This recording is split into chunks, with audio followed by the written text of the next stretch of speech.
feet dry. But when it came to coming home after dealing with my boss's stress and everyone else's stress at work, and then, financial issues, and that number keep going up every month, and more stress at home, it was just so much. And we got to a breaking point, and I came, I left for work one morning, and I remember thinking to myself, like, okay, I think we're out of the rough patch now. I think we're on the other side of the smoke, like I think maybe we can start to chill out, and me and my wife can come back together and, get a better relationship going, right? We've dealt with a lot of this shit. And that day, literally that day, 4 or 5 hours later, my wife called and said, "We need to talk. This is going to be hard to hear. I'm leaving. I'm taking my things and I'm leaving." I said, like, "Let me come home. Let's talk about this, babe. Like, what's going on? I adore you. You're my everything. What can we do?" And she's like, "Nothing. I'm gone. I've already taken the stuff out. The truck's packed. I'm leaving." So I came home to my house that looked like it was robbed. All of my stuff gone, like literally anything of value was gone. My kids' clothes were gone. My kids' beds were gone.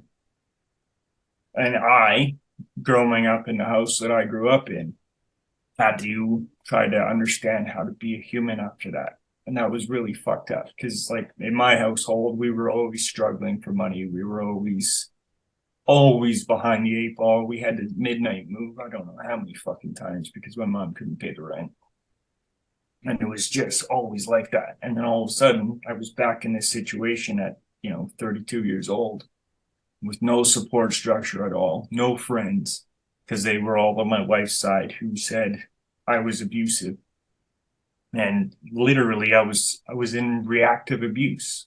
I was so stressed out, and I was so drained every day from everything that we were going through, all on my shoulders, that I just could not deal with it anymore. And I did feel crazy. I did feel like I was losing it, but I wasn't. And after the divorce ended and we got back into, me actually caring for myself, I realized that I was literally working myself to the bone, trying to build that business and to be the best dad and to be the best husband. I was carrying all these plates, and not one of them was caring for myself.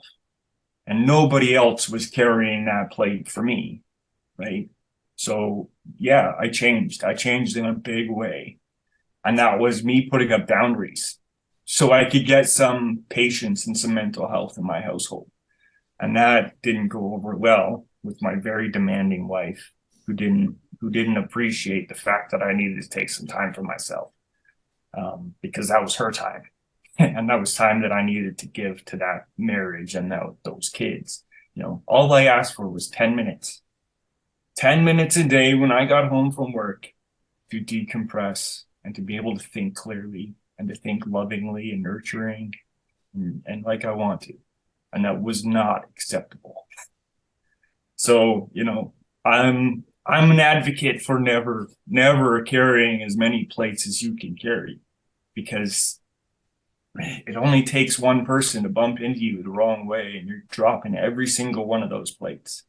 You know what I mean? Those plates of, like, fatherhood and being a good worker and being a good dad and being a good friend and being a good this and being a good that.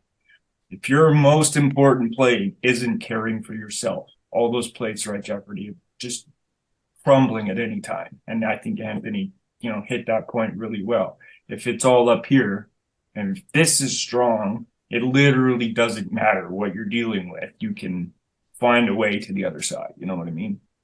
And work stress is definitely that way. Like, all day work, it's bombarding me every day, every minute. I'm a welder, so I'm constantly in a heightened state of awareness, right? Like, I'm literally watching three things at one time. I'm dealing with a filler rod, a torch, my foot controls the heat, and I'm, like, trying to do a nice job all at the same time. I'm watching a puddle, I'm paying attention to my outside surroundings. It's insane. Plus, I'm doing it all looking through a little window about this big. You know what I mean? And All right, so we're gonna that's we're gonna kind of open up the conversation for Wayne to give his opinion about like how mental health has affected him in the workplace. Because I want to get his opinion too here. So go ahead, Wayne, and kind of tell us about your experiences.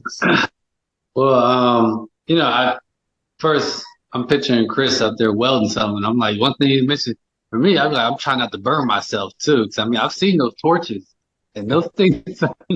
That's not a lighter, right?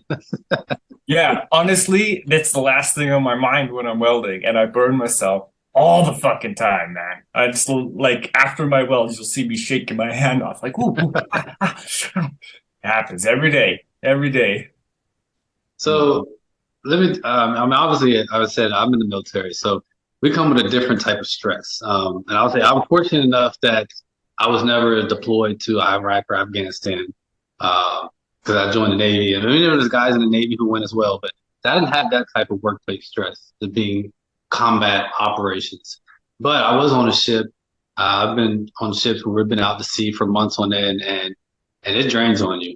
Um, when you're out there and you're doing the same routine over and over again, and everything that happens back home is second fiddle, like it's on the back burner. And sometimes like you don't even have. This is early 2000s. There was no high speed internet out there. Only access you might have sometimes was you get there's a called a POTS line on the ship, and you have to get it from some high ranking person. It gives you a number and you can dial out and call your family. Otherwise, you got to use those little calling cards, and it's like $20 for 5 minutes. Um, there was no Facebook, no Instagram back then. Sometimes you get an email. My parents didn't even really email, so I was just out there by myself, not knowing what's going on with my family, and just trying to learn me growing up as a young man. Um, and you're out there with a bunch of young men trying to grow up. So that was totally unexpected, the type of stress that you go through. And when you look back at it now, it's like, oh, that wasn't that big of a deal. But in the moment, that's every moment when you're a young man is the biggest deal right then. You can't think, oh, 10 years from now, I'll be okay. You're living right then. And then so like you have a situation where I I had a guy who was higher ranking than me. 'Cause I was like E2. So that's like one the second to lowest you can be. And there was this guy who was an E5, and he was like befriended me. He was like, "Hey, you look like you're by yourself." And it was in Japan. And he was like taking me out and like, "Hey, let's let me show you around. Let me show you how to do things." And so that was really cool. And then like one day he was like, "Hey man, my family back home, they sent me an email and they're really struggling. They need some money." And he was like, "I sent them everything I have. I don't get paid for 2 weeks." I was like, "Oh, okay, man." I know my paycheck was like $400 or $500, but I was like, how much you need? Like $300. Like, no worries. You know what I'm saying? We've been friends. I'm gonna give it to you. And then y'all already know the rest of the story, right? Gave the dude the money, never heard anything again, right? And we was on the same ship, so I would still see him. He was like, "Oh, but I'm too busy, man. I'm too busy to hang out right now. But I'll get back to you." And I'm like, "Hey, man, where's my money?" "Oh, I'm gonna get to you. Don't worry about it." And me being like 19, I was too scared to go to some other people and be like, tell them what happened, because they're gonna look at me like, man, what type of man just gives away money like you ain't a real man, and that whole like mental thing just played on me for the longest time.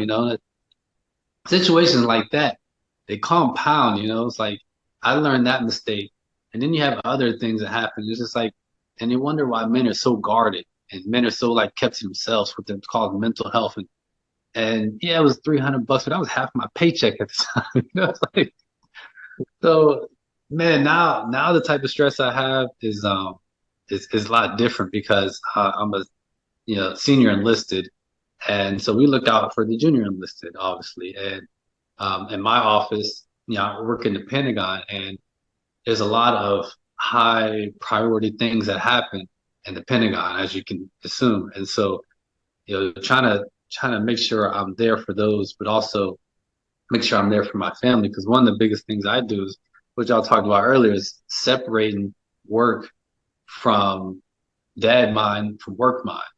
And my thing is, I'm the primary caretaker because my wife is a nurse, so she's always at work, long hours. And so I do all the doctor's appointments, I do the dentist visits, I do the school counselings, and when I got to do all those things like that. And there's a lot of times where I miss those things because I'm so focused on work that I missed the appointments. And I'm like, oh man, now my whole schedule's messed up. Then I got to make sure I put on the schedule. And it's just, that's a lot of things. Like trying to balance all of those together. It's just, it's a lot. And people on the outside, like, oh yeah, you're so put together. You live stress free, this and that. But they don't really know the inside. Like for me, that's a big deal because my daughter has braces and I pay for that. And I want to miss these appointments. And, and it's a lot that just adds up. Yo, that's a dad's eternal face, man. The happy smiling on the outside and struggling on the inside, man. That's literally what it is, brother. I think a lot of us struggle on the inside as being men. We don't really talk about our feelings like we need to. But, when it comes to workplace environment, I think it needs to be more resources in the workplace too, to actually take care of your mental health. And I don't think it's a lot of it. I think we're just kind of like told to do our jobs and be strong and don't have an outlet to kind of like, go to even in the workplace. Because we should be able to go and talk to our boss and say, I'm having a really bad day. But sometimes, depending on, everybody doesn't have that work environment that they can go and talk, to their managers and stuff like that. So usually that ends up in a person getting dismissed, right? Which is unfortunate. And I'm personally have dealt with that many times since COVID happened, man. I've really struggled to get back to work. I had to go full-time dad, stay-at-home dad, to homeschool my kids for a year, and getting back to work. In that time, I had a really rough breakup. So mentally, I was just not capable. And I had a lot of my CPTSD issues coming back and haunting me. I was getting night terrors and migraines like crazy. And to explain to my boss that I needed to miss some time because my brain wasn't in the right space, he was like, well, you get 2 days, and after that, I'm replacing you. And I worked for that man. I helped him build his business for 5 years. Right? Like, all I'm asking for is 2 days, man. Just give me a week to get my shit together. Let me find a group. Let me find a counselor. Maybe you could give me some support, some benefits or something else on the side to help me get those things. I'm already missing work because I have to take mental days. Now I have to go and pay for counseling out of pocket. Dude, I'm struggling. My kids are struggling. Can I get some help here? And he's like, no, you can get a new fucking job.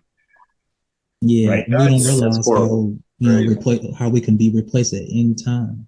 Yeah, and even this new company I'm at, they have a great benefits package, they say. And when I first started there, I was just first day right on interview, full on open. Hey guys, I have PTSD. Some days I need to take mental health days. It could be 5-year, it could be 25-year.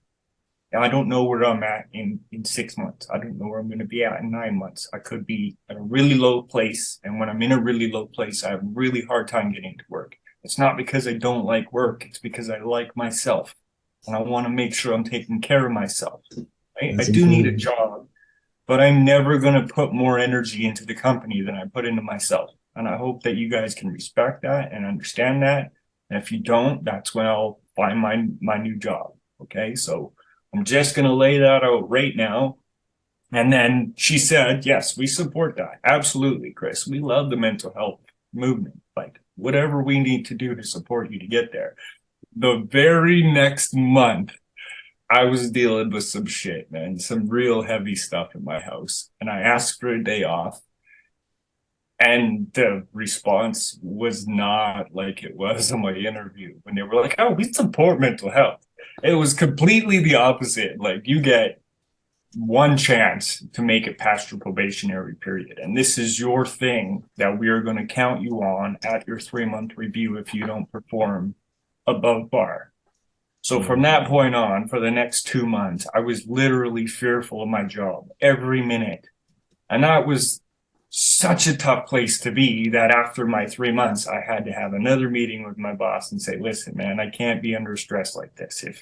If it's my job that I'm going to be worried about all the time, fucking get rid of me now. Because I can't be that guy that's always worried about getting fired. It does too much to me inside, man. I'm a fucking hard worker. I do good work. I perform. I make quality shit. You can't treat me like I'm the lowest guy in the totem pole waiting to get fired every day. But that's how they do it to everyone, man. To just make you feel like if you take time for yourself. You're taking from them, right? And that I don't think is something that should be allowed at work. But I mean, man, if you can find a place where your boss supports your mental health and will give you some time to deal with your shit, man. Love that boss, love that job, do whatever you gotta do to stay there, right? That's a good place to be, man, because it's rare. So if you can find it, man, that's a strong point. I think that goes into what like this new generation, right? Yeah, we say the new generation is weak, or not they didn't grow up how we grew up in the 80s and 90s, but some of these things are coming to play now when it talks about mental health and having those avenues for release. That's what they're big about. They're like, I need my space, I need my time. Yeah, we joke with them a bit, but it's true. I mean, that's why we're having this conversation right now because of those societal norms where like you got to come to work regardless, or like Anthony said earlier, like you got to give your all to this regardless because you're the man, right? And it's like now we're having these conversations, so that's a good thing. I just want to ask y'all one question real quick.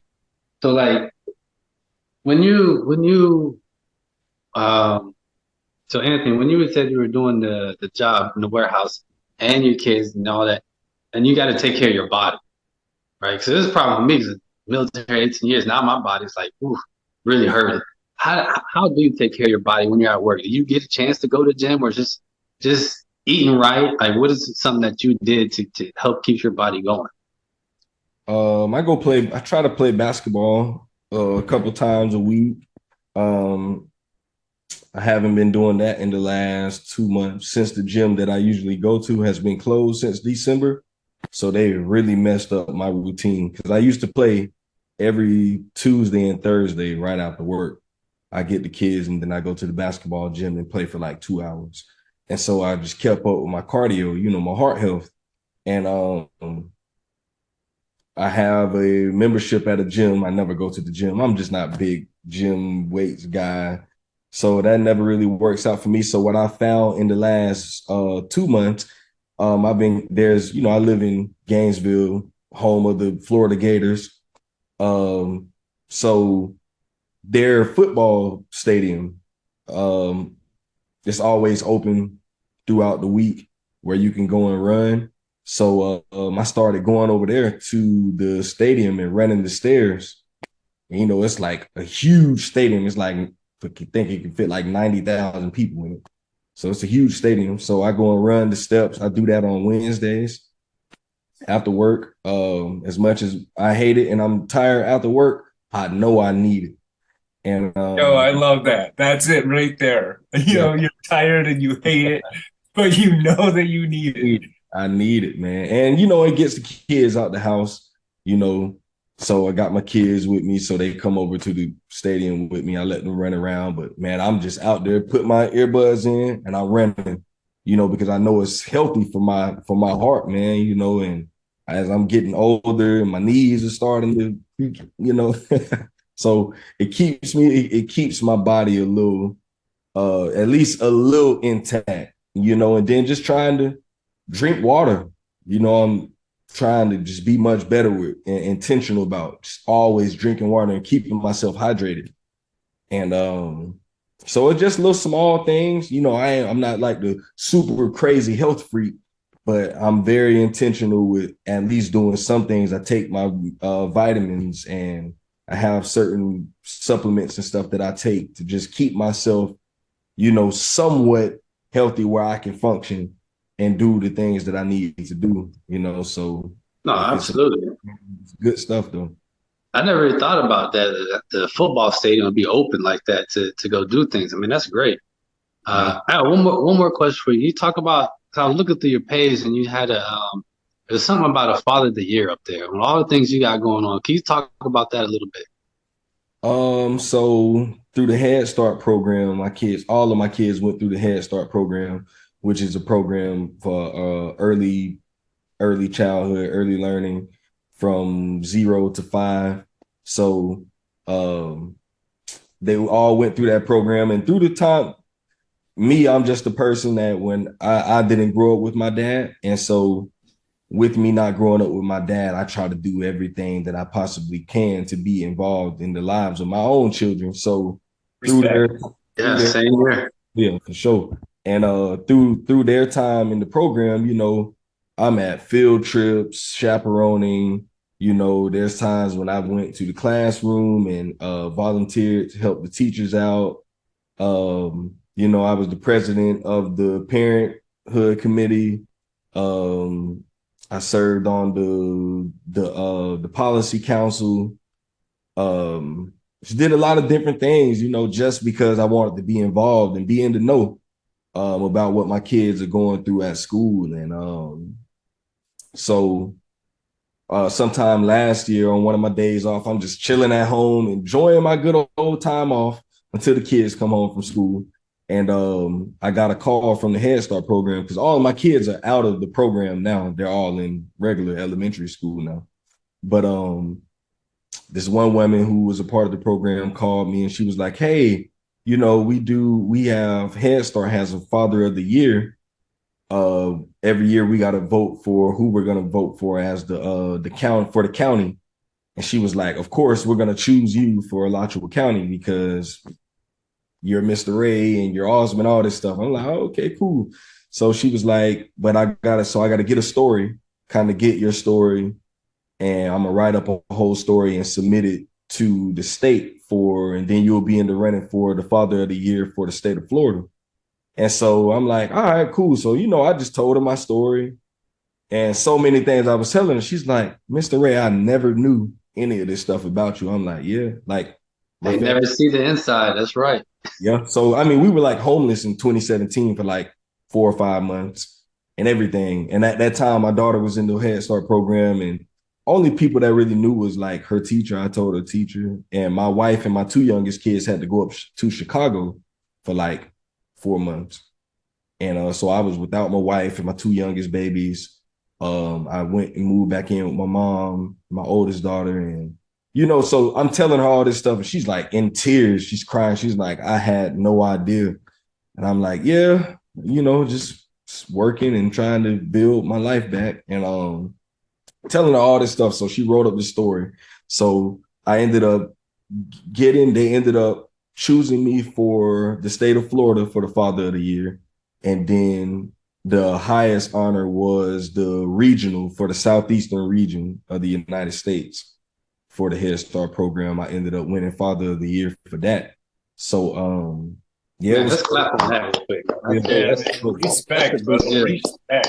I feel like I'm involved in my kids, but I never knew that was possible. But for you, and like you said, not to make it a race thing, but like you said earlier, to show as a Black father who was there for their kids, right? Instead of out there doing other things. I mean, that's big ups to you, man. Yes, sir. Appreciate it, man. Yeah, we commend that. Huge shout out, man. That's amazing. Yeah. Especially growing up without a dad. Yeah. That's, guys who can step up like that is incredible, man. And I think you're an amazing role model for a lot of men. Yes, sir. Madly respect what you've done and the things that you're doing, man. And I'm a new huge fan of your podcast. I'll be watching. Well, appreciate it, man. Yeah, we love what you do. We keep making what you do. Keep being you. We need more good fathers in the world. Yes, sir. All right, so guys. we talked about. So we each talked a little. So basically, we each talked about, how the workplace affected our mental health, as being men. But could you kind of give us some tips, like if people struggling on their jobs and what they can kind of do until they find what they want to do in their life that's going to make them happy? That's also going to affect them, put them better in a better mental health. If you don't mind giving some tips, Anthony, for our viewers. I would say I like what Chris talked about earlier. I will say this. At least let your employer know. Some of them might be a-holes like your manager was, I know that would have to suck. But man, I was going through it really hard in my marriage last year. And I was just really going through it mentally. And I remember talking with my supervisor about it. I went in the office and was just like, man, listen, bro, I need to talk. And, just kind of open up to him and just let him know some stuff I had going on. And man, he was just really understanding. And he just was telling me how he had went through that with his wife and how he came out of it. And, you know, he was just like, he's telling me all this stuff. And it really encouraged me. And he was like, man, you know, if you ever need any time, you need anything, man, just let me know. And he was like, you know, I know you got kids. I know you got a lot of stuff going on outside of here. And he's just like, you know, Walmart is Walmart. Walmart is going to be Walmart with you here. And Walmart is going to be Walmart when you leave here. And he was like, you know, don't ever put this place above your marriage and above your kids. And you know, he was just real. He was real. He's always just been a real dude, man. And I really appreciate him for that. But all managers aren't like that, even at Walmart. And so I just think it's always sometimes you just got to let it know. Because if I would have let him know that, and at least if he would have been like Chris's boss, I would have been like, all right, cool. I know not to ever bring that up again. But now that I know that he's a person that understands, you know, he's a person that I can talk with. And when I am going through it, you know, I have days when I go into work and I'm just like, hey, bro, listen, I'm not doing right up here, man. You know, so I ain't leaving. I need my money too. But yeah, bro, I'm gonna take it easy today. And he's like, man, listen, bro, come on, man. Like, take it easy today, you know. Just let me know if you need anything. And I have that line of communication with him, you know, and like I said, it's just always about being real. And I work hard, you know, I work hard. And so when I am feeling it, I give him my all. But it's those days when I'm not feeling it and I let him know, bro, I'm not doing so well today.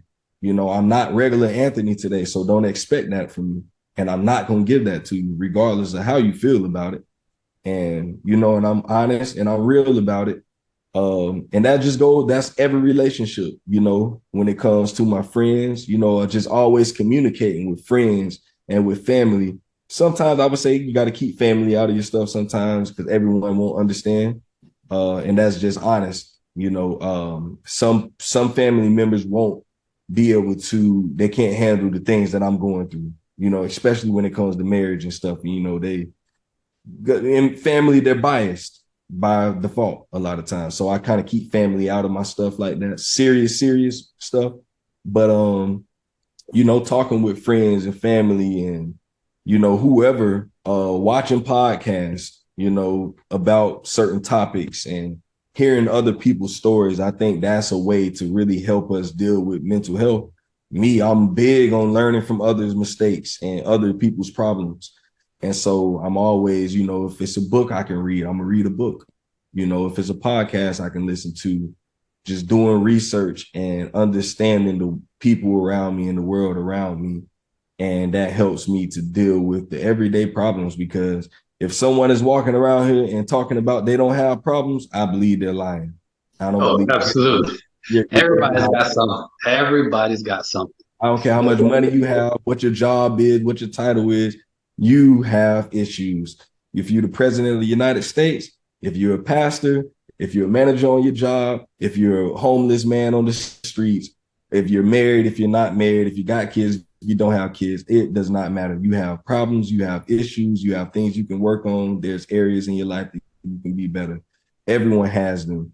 And so it's never a thing to be ashamed of, you know, can't look down on someone for what they have going on. And, you know, we all got to be there for one another, you know, and podcasts like this, where you can talk and be real with each other, man, it's everything, you know, because some people don't want to hear you out. So when you find people that are willing to hear you out and also be honest with you and tell you about their problems, man, you cannot take that for granted.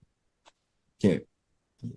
Yeah, and I would say basically that, you know, in terms of being able to get away from the things that affect you mentally at your job, is to just don't put all your soul and heart into one job.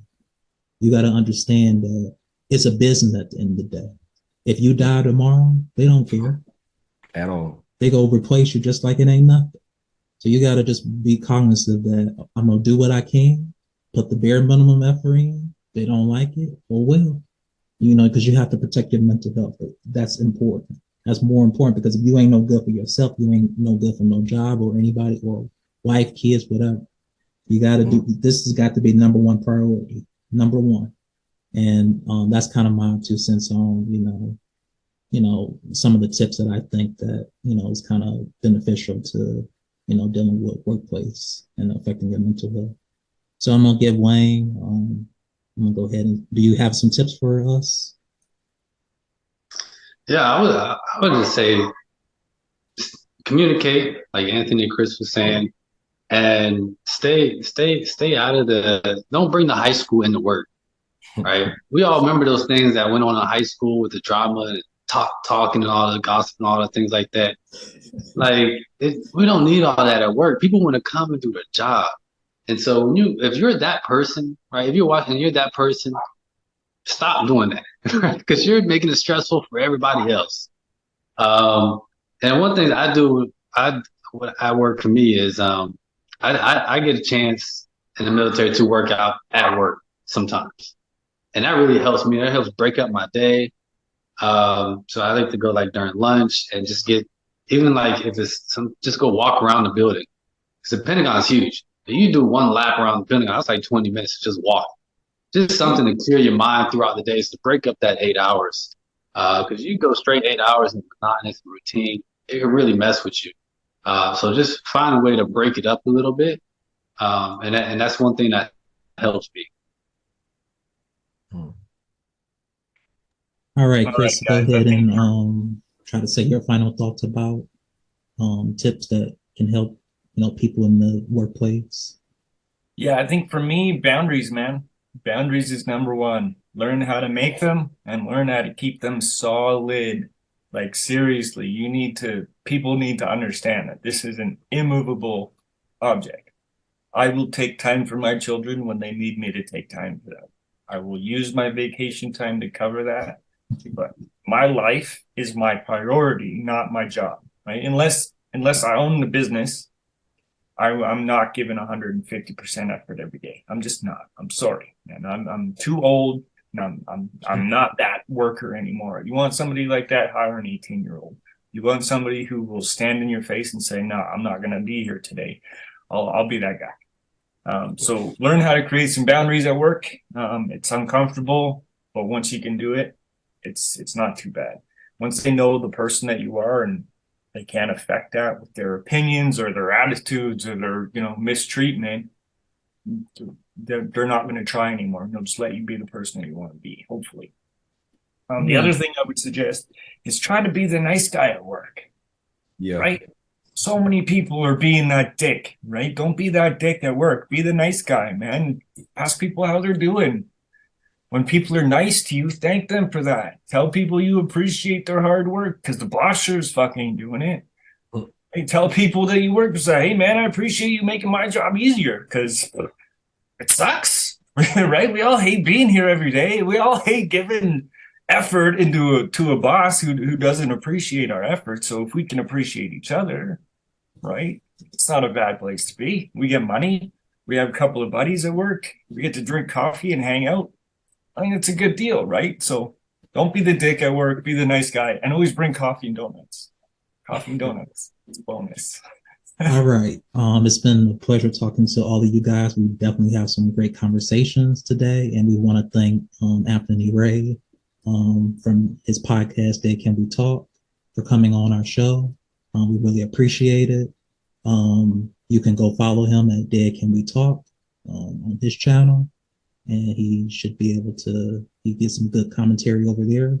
So if we kindly ask that you go follow him over there. And we thank you again, Anthony, for all the work that you've done, being a good father. We just want to congratulate you for your channel and all that. Hopefully you'll be at 200 subscribers soon. Let's make that happen.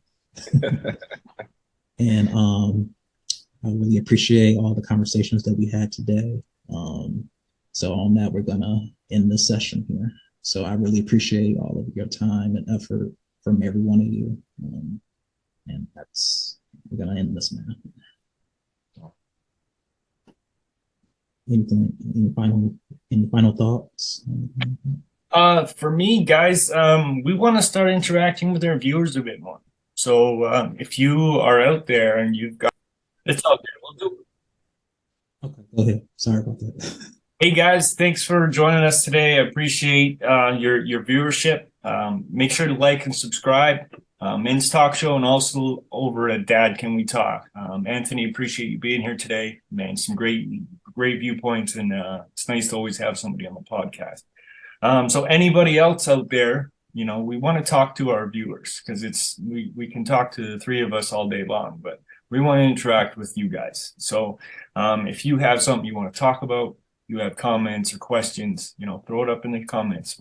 We're here. There's three of us trying to monitor all three of the sites that we're on right now, both YouTube, TikTok, and Instagram. So reach out, man. We're here. You need to talk. You know, reach out to us, brothers. We're here. Oh, and Discord as well. Sorry, we just started that. So we're on Discord as well. Men's Talk Show. Again, guys, thank you for being here. Thank you, Wayne, Darren, and Anthony. Appreciate all of you guys and everything that you added to today's show. So thanks again, and we'll see you next week.